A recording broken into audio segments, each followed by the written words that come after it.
Le garçon venait tout juste de démonter un rail quand il entendit le son du train qui approchait de plus en plus près.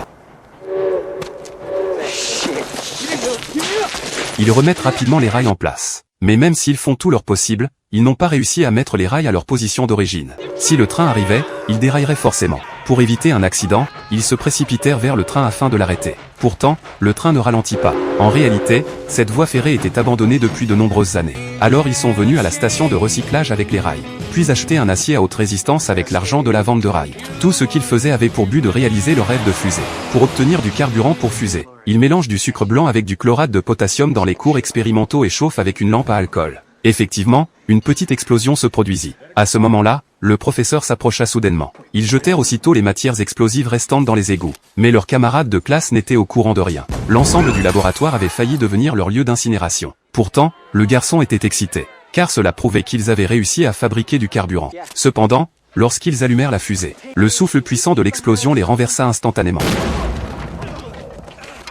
En entendant l'explosion, la mère accourut aussitôt.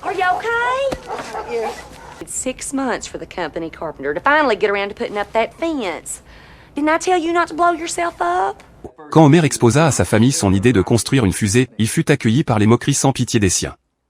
Just don't blow yourself up. Mais Homer n'abandonna pas. Il a réamélioré la fusée après. Allumé à nouveau la fuse. Cependant, Puffin a changé de direction dans les airs après le décollage et s'est précipité vers le bureau de son père.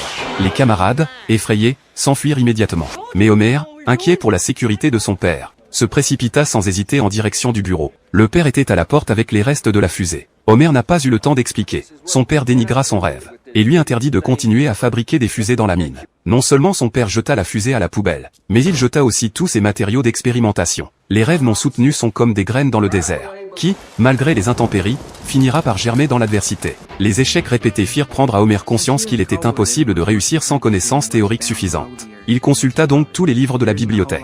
Mais il ne trouva aucune information liée aux fusées. En réalité, Homer vivait dans une petite ville où les habitants vivaient depuis des générations grâce au charbon. Les gens ne s'intéressaient qu'au charbon sous terre. Personne n'avait jamais levé les yeux vers les étoiles scintillantes. Quand un satellite traversa le ciel nocturne, une graine de construction de fusée s'enracina dans le cœur